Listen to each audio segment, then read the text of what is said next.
Hi, it's Kane Hodder, Jason from Friday the 13th. You're watching Slash and Cast. Keep watching, or I'll kill you and your whole family.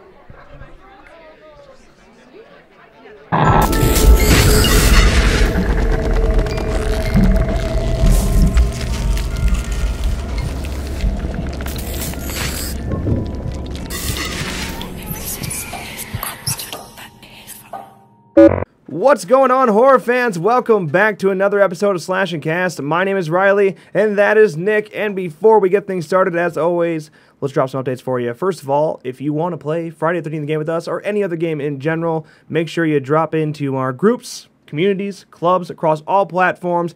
Join there. It's called Slash Space N Space Cast Space Fans across all platforms. Join. We pretty much invite everybody that's online.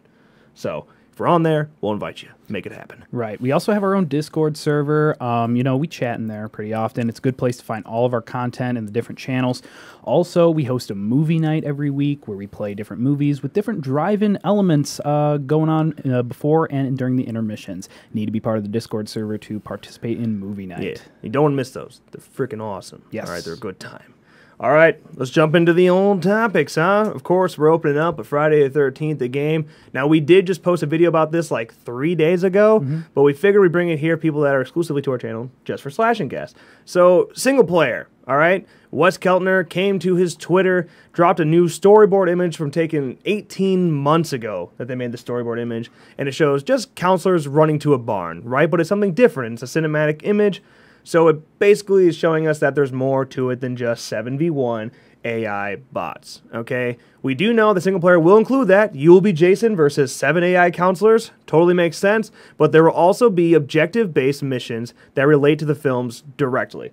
So, I mean, as Jason, you're going to recreate some of the coolest things that you've seen in the films. Yeah. At least that's what it seems. Yeah. That's what we're expecting. How many there's going to be, who knows. In the image that's posted, which there's a link in the description, and it'll probably up on the screen too, in the top right-hand corner, it does show episode 4. What does that mean? We don't know. No context came with that, but it does seem like there's, episodes that go along, seasons, how they work, and a lot of people have been pointing out when we post that video, it's like, how much can you really do? You know, there's 3 maps, there's only so much you can do per map, right? Well, when single player comes, you're probably getting pretty close to a new map coming too. So missions are probably going to come with that. But one of the big things that came with this, and what Wes said just after this tweet, he said, multiplayer starts at Reel 4. If you think of it like a movie, multiplayer starts at Reel 4. Single player starts at Reel 1. Okay, so Reel 4, the players know you're there. They're ready to go. They're already taken off. We're starting. They already know you're there. Okay, single player, that's not the case. They are clueless, it seems. Once again, there's not much context came with this. We don't really know what we're working with, but it seems like you're Jason, and they don't know you're there. Yeah, I wonder if they're going to be around the campfire. Maybe they're all in the main house. Maybe they're all just spread out, and you kill someone at the north side of the map, and people everywhere else, they don't know. There's no walkie-talkie, cell phone, stuff like that. Yeah.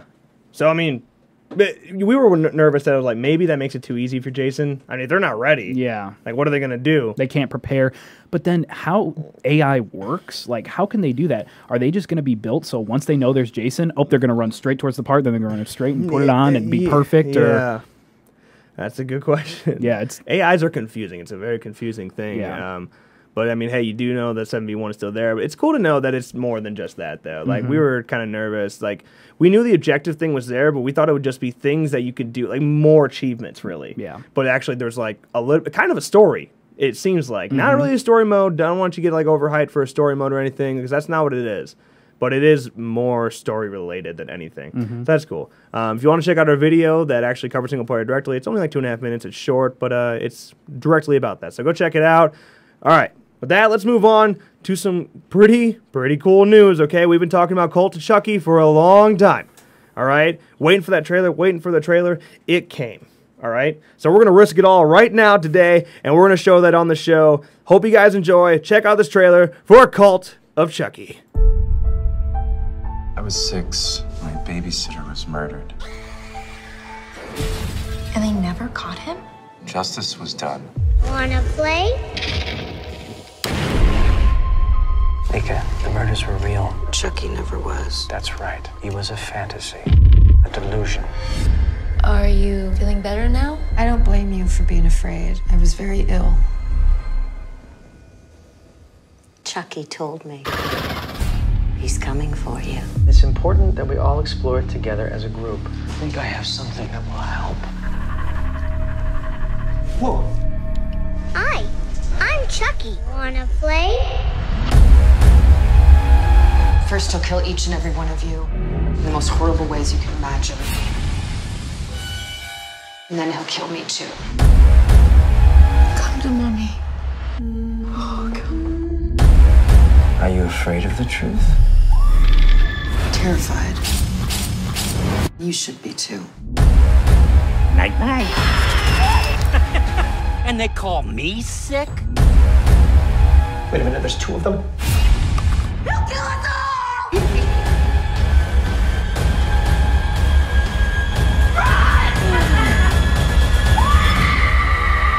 A true classic never goes out of style. Damn, not bad. Like, okay, it's different. Yeah. It is weird. We were like, all right, let's go back, look at the original Child's Play trailer. So we watched like the Child's Play 3 trailer, before it got too funny, but it wasn't as scary as the original. I mean, it's a completely different vibe. Yeah, like it's a very well done trailer, but I watched it, I'm like, ooh, this is a Child's Play movie? Yeah. It is similar to Curse of Chucky, I'll say, so Yeah. they're sticking with that vibe. I'm kind of excited for it, though. Oh, yeah, It does look very cool. Seeing Alex Vincent back in, he was very limited in that trailer, so we don't really know how large his role is, because, I mean, we really just see him at the beginning, and that was about it. Yeah. But, hey, having Andy back, that's still cool.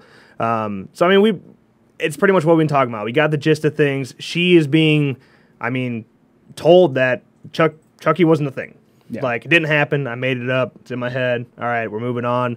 But now, they decide to bring his doll into their sessions. Shit goes downhill. Yeah. I'm excited.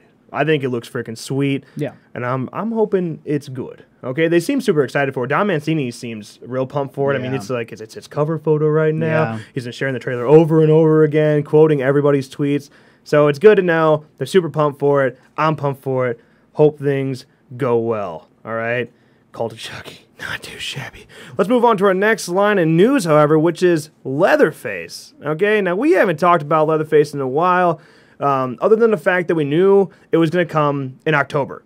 Okay, we knew that it was coming in October. We just didn't know how and where and what's going on with that, but now we do. Okay, so Leatherface will first available to be on Direct TV.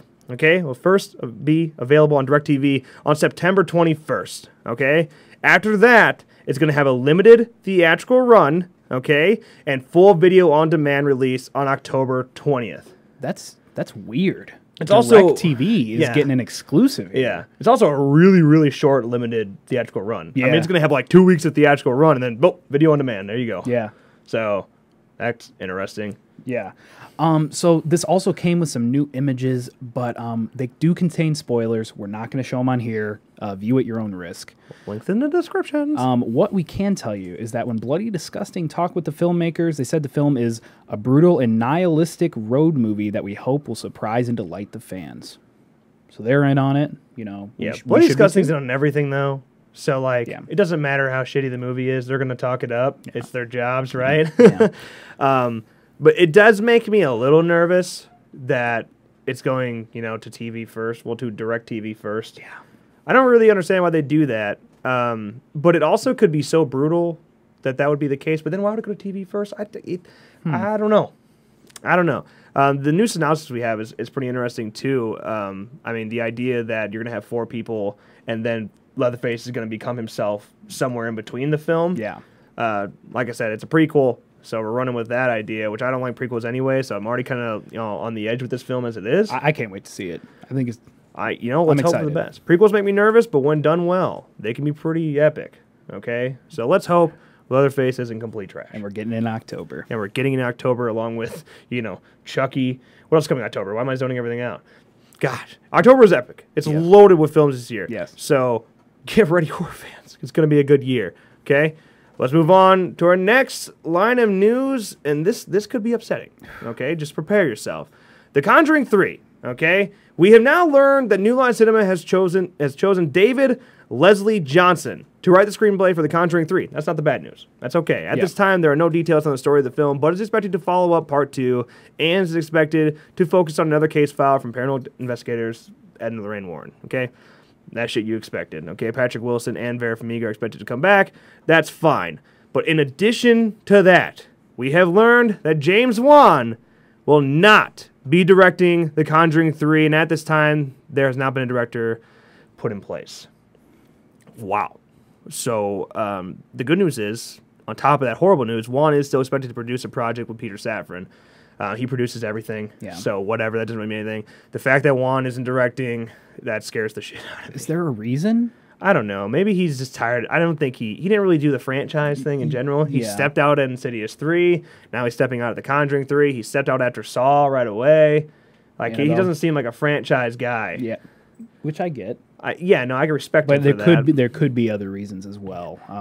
Hopefully not. Maybe they don't seem to lock into a story yet. I'm sure they're doing something. So like maybe he didn't like that.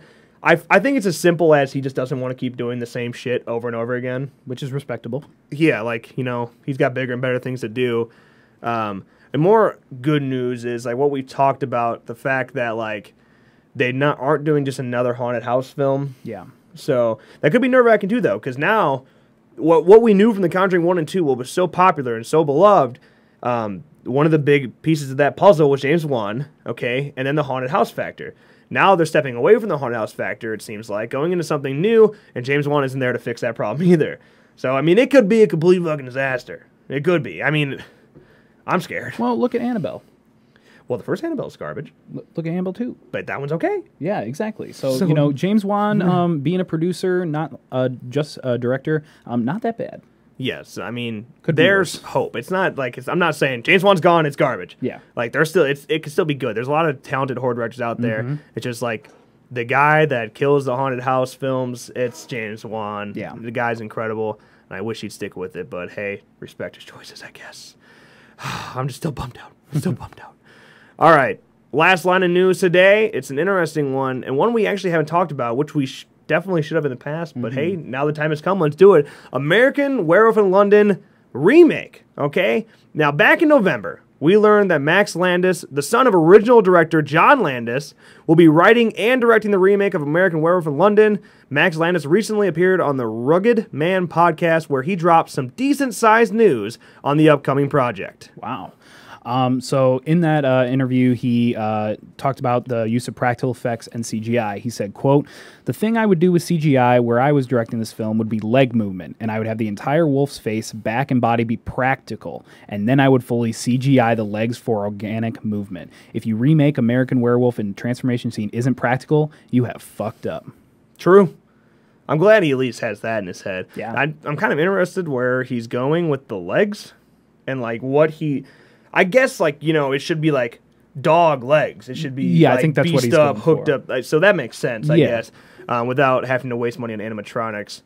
But, yeah, I'm glad that he wants to do practical upper body. It's going to be cool. Yeah. Like, especially now, like, that transformation scene in the original American Werewolf in London is still, in my opinion, the best transformation scene we've ever seen. Yeah. So, like, if they can recreate that with today's technology in a practical sense, I'm super pumped for it. Yeah. But he went on to speak about making the film, saying...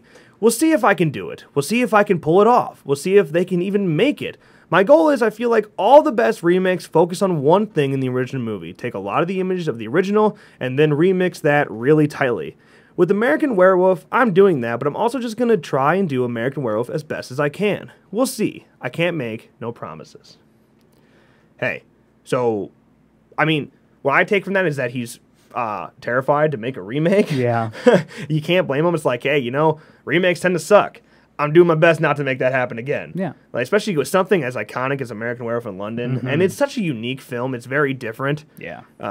So, yeah, you're playing with fire. And he knows that. So that's actually kind of good news because, if you know what you're working with and you have an audience to hit and you are more lenient to that. Yeah. But it also could mean he could go too close to the original story, and it would be like a Psycho 1998 remake where it's literally shot for shot the same and kind of just a waste of time and money. Yeah. So, hey. But Universal Pictures is developing the project along with Landis, who has some writing credits to his name, but only one feature-length directing credit with last year's Me, Him, Her. Have you heard of that movie? Probably not. That should probably make you nervous. But hey, you know, first-time directors, they're nervous, and while like they may not have the experience and they may not have great films on their back, they're also super focused. Yeah. And they know they have to do something good because their career lies on it, you know? They're not going to make a cash grab like Michael Bay's out there. Yeah. No offense, Michael Bay, but like, you already made it. Like, everything you make is going to be fine. This dude, not much skate. I mean, his dad's pretty iconic, but Yeah. he's got to prove himself right now, and this is the time to do it. Yep. But I mean, Josh Whedon was a first-time director for the Avengers. I think he did okay, you know? I mean, you may not think so, but I think he did okay. All right. Now, also, some more good news. The Walking Dead creator Robert Kirkman will be producing for an American Werewolf London remake, along with David Albert, Todd Garner, and Matt Smith. Kick-ass producers. Yeah. That's good news that they're behind it, but it's American Werewolf London. Why wouldn't you be behind it? Yeah. You know? At this time, there is no release date planned. Who knows? It could be 2018. It could be 2019. It could be never. Like, even Max realizes that. It's like, it may never happen. Yeah. Like, we might be playing with too much fire to make this thing a reality. But, I mean, I might zone this out. I think I might be wrong, but I'm pretty sure American Werewolf London is 84. So, I mean, it's kind of due. But, like, do we really need a remake for every movie out there? They're running out of classic movies to remake. Yeah. It's kind of like I kind of put American Werewolf London in a place like Back to the Future. Like, It should never be remade. Like, there's some films where you just can't even you can't touch what the original built. Yeah. So, like, why touch it at all, right? Why even risk it? You don't need that money that bad, right? At least it's his son, you know, touching it. I guess. If anybody. Yeah. I mean, but still. Yeah. Yeah. I mean, it's Universal, too. So, like, do they really need this? We have the Monster Universe coming up. Yeah, I think they fully committed to that. Yeah, so let's just... Honestly, if this was my decision, I'd say let's not touch it. As I would check it out when it happens. Yeah. But, like, I wouldn't touch it. I don't think it's necessary. Also, the nostalgia that comes with that movie is fucking great. You can't capture that. Yeah. Okay? So, all right. With that is a wrap on Slashing Cats today. Hope you guys enjoyed. As always, thank you guys so much for watching. Editor, roll that outro. Hey, you. Thanks for watching this episode of Slashing Cast. If you enjoyed, make sure you drop a like and click that box right down there to check out last week's episode. Also, if you want to check out the film the fans are calling the best fan film of all time, make sure you click that box right down there to check out our Friday the 13th fan film. While you're at it, click that circle right there to subscribe to our channel. Never miss a video again. As always, thank you so much for watching, and we'll see you next time.